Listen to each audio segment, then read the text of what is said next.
Corruption has run its course. It's 2024, and the minions of the Biden administration are inevitably being fed to the wolves. In hubris riddled desperation, Hunter Biden yet again stormed the Hill to defend his privileged outpost as the bagman in a foreign pay-to-play family business scheme tied to the goals of the New World Order. The child-man byproduct of a lifetime surrounded by federal goons and philandering politicians took his Benedict Arnold dog and pony show to his contempt of Congress hearing, only to feverishly race for the exits once the rhetoric hurt the child man's ears. It does not matter who you are, where you come from, or who your father is, or your last name. Yes, I'm looking at you, Hunter Biden, as I'm speaking to you. You are not above the law.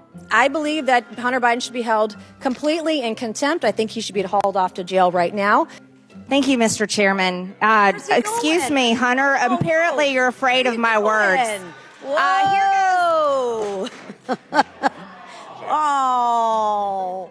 Are you sought to use? Could you please? I'll answer your question. Be quiet and let me make a statement. What kind of crack do you normally smoke, Mr. Biden? In an unprecedented outcome, the House will now vote on recommending criminal charges against the child of a sitting U.S. president, as the GOP enters the final stages of an impeachment inquiry into the president himself. Meanwhile, Alejandro Mayorkas, dubbed the architect of the devastation, finally garnered an impeachment proceeding that laid out the brutal facts against him. On Secretary Mayorkas' watch, Customs and Border Protection has recorded more than 8.1 million encounters at America's borders, including more than 6.7 million at our southwest border alone. For comparison, CBP recorded just over 3 million encounters nationwide from fiscal year 2017 to 2020. Jay Johnson, President Obama's former DHS secretary, previously said that 1,000 encounters a day, quote, overwhelms the system, end quote.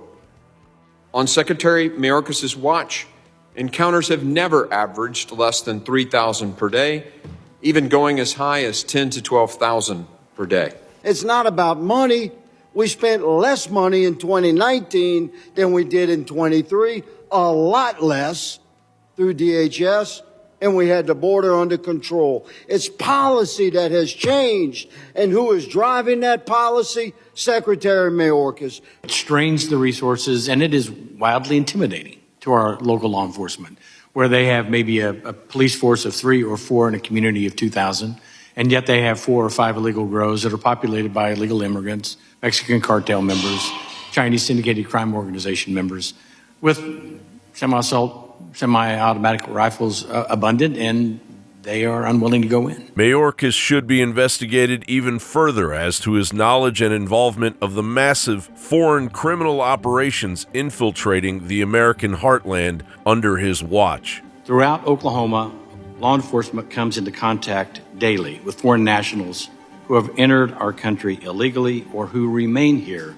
illegally, or both. In Oklahoma, out-of-state residents can't legally operate a grow through OMMA or be registered with the Oklahoma Bureau of Narcotics. Since the standing up of the Organized Crime Task Force, there have been 15 illegal grow operations shut down per day. And you track it all the way back to mainland China. That is the source of the problem. The Mockingbird media and the uniparty establishment would have us all believe that this is merely business as usual, just two sides of the aisle muckraking as the election season ramps up. How have you been coping personally with the onslaught of accusations against your husband and your family, including and especially Hunter, showing pictures of him during vulnerable moments in his battle with addiction on the floor of the House? This would crush any family. Mika, I think what they are doing to Hunter is cruel. However, Hunter Biden and Alejandro Mayorkas are far more than pawns caught in the political storm. They are minions of a strategic globalist mafia threat to U.S. sovereignty, commonly known as the New World Order, and they have each succeeded at harming the future and security of the Republic of the United States of America.